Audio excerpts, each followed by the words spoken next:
Hello बच्चों, let's see the question. Two particles of masses ma and mb and their velocities are va and vb respectively collides. After collision, they interchange their velocities. Then ratio of ma upon mb. तो बच्चों यहाँ पे आपको ratio find करना है masses का, दोनों particles का. ठीक है, बट कंडीशन यहाँ पे इंपॉर्टेंट चीज ये दे रखी है बच्चों कि यहाँ पे सपोज करिए, तो पहले एक बार अगर हम बात करें तो सपोज करिए यहाँ पर एक दो ऑब्जेक्ट हैं, एक ए, इसकी सपोज करिए इनिशियल वेलोसिटी मान लीजिए आप वी ए, और जो बी ऑब्जेक्ट है इसकी इनिशियल वेलोसिटी क्वेश्चन में दे रखी है वी बी. बट कोलाइड होने के बाद ये कंडीशन हो गई बच्चों बिफोर कलीजन. बिफोर कलीजन. अगर हम बात करें आफ्टर कलीजन सिचुएशन जो क्वेश्चन में दे रखी है, पहले उसको डिस्कस कर लेते हैं, फिर हम आपको की कंसेप्ट बताएंगे. तो आफ्टर कलीजन अगर हम बात करें तो यहाँ पर आपको ए की जो वेलोसिटी है वो अब सेकंड वाले की हो गई, ये हो गई वी बी, और जो बी ऑब्जेक्ट है इसकी जो वेलोसिटी हो गई वो हो गई आपकी वी ए. ओके बच्चों, तो मैं इसको थोड़ा सा करेक्ट कर देता हूँ एक बार और थोड़ा साफ लिख देता हूँ. ओके, तो ये इंटरचेंज हो गई बेसिकली वेलोसिटी. ठीक है, जब भी इस टाइप का क्वेश्चन आता है बच्चों तो आपको जो की कंसेप्ट यूज करना है वो की कंसेप्ट होगा हमारा law of conservation of momentum. आपको अप्लाई करना है law of conservation of momentum बच्चों, आपको अप्लाई करना है. Okay, law of conservation of momentum क्या होता है? Law of conservation of momentum P initial is equals to P final. ये आपको बेसिकली अप्लाई करना है बच्चों. ठीक है, तो ये की कंसेप्ट आपको यूज करना है बच्चों. यहाँ पे अब हम देखेंगे कि इस कंडीशन में जो हमें गिवन है उसको कैसे अप्लाई करना है. ठीक है, तो सपोज करिए यहाँ पे इनिशियली अगर हम बात करें तो यस, तो यहाँ पे हम लिख सकते हैं एम ए. ठीक है, और इनिशियली वेलोसिटी कितनी थी ये ऑब्जेक्ट की वी ए. सेकंड अगर हम दूसरे ऑब्जेक्ट की बात करें मास एम बी मान लीजिए इसका, और इसकी वेलोसिटी इनिशियली टकराने से पहले कितनी थी वी बी. अब क्या हुआ, टकराने के बाद इन्होंने अपनी वेलोसिटीज को इंटरचेंज किया है, तो ये हो जाएगा एम ए, ये हो जाएगा वी बी.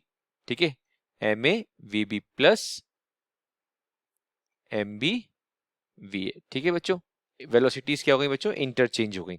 अब क्या करेंगे बच्चों, हम यहाँ पर एक कंडीशन लगाएंगे. आपको यहाँ पे डिवाइड करना होगा both side by M B, क्योंकि हमें टर्म निकालना, हमें एक रेशियो फाइंड करना है M A upon M B का. इसलिए हम क्या कर रहे हैं बच्चों, यहाँ पे डिवाइड करें both side by M B. ठीक है, इसको हम चाहें तो स्मॉल में भी लिख सकते हैं, हमने स्मॉल में लिखा सब, तो ये हो गया एम बी.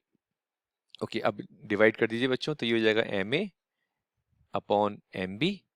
ये आ जाएगा अपने पास, साथ में चल रहा है वी ए, फिर again M B V B upon M V equals to M A V B upon M B plus M B upon M B V A. ठीक है बच्चों, अब देखिए क्या कैंसिल आउट हो गया, एम बी से एम बी कैंसिल आउट हो गया. क्या बच्चों बच्चा हमारे पास बच्चा M A upon M B B A plus यहाँ बच रहा बच्चों हमारे पास वी बी. इसी तरह बच्चों यहाँ पर भी एम बी से एम बी कैंसिल आउट हो जाएगा. क्या बचेगा आपके पास, M A upon M B V B plus V A. ये टर्म बचा बच्चों हमारे पास. ठीक है, अब यहाँ पे हम क्या कर सकते हैं बच्चों, यहाँ पे आप कर सकते हैं M A upon M B. देखिए इस M A upon M B यहाँ भी दिख रहा है, इसको मैं इस साइड ले गया और कॉमन ले लिया मैंने M A upon M B, तो ये आपके पास बच जाएगा बच्चों V A minus V B. और यहाँ बच जाएगा बच्चों आपके पास वी ए माइनस, इसको उधर ले गया आप, तो ये बच जाएगा V A minus V B. और यहाँ पे अगर हम बात करें तो M A upon M B निकालने के लिए आपको V A minus V B upon में, इस टर्म को अपॉन में ले जाना पड़ेगा इस साइड, तो ये हो जाएगा V A minus V B. A cancel out हो जाएगा बच्चों, आ जाएगा 1. तो फाइनली हमारे पास आंसर आ जाएगा M A upon M B, M A upon M B equals to 1. So this is our final answer. एक बार ऑप्शन चेक कर लेते हैं बच्चों कौन सा ऑप्शन करेक्ट है. तो फर्स्ट ऑप्शन हमारा इनकरेक्ट है बच्चों, सेकंड ऑप्शन भी इनकरेक्ट है, थर्ड ऑप्शन भी इनकरेक्ट है, फोर्थ ऑप्शन हमारा करेक्ट है बच्चों. ओके, तो एक बार हम फाइनल आंसर लिख देते हैं बच्चों यहाँ पर. तो करेक्ट आंसर हो गया बच्चों अपना fourth. Correct option is fourth. So I hope this solution is clear to you. All the very best बच्चों.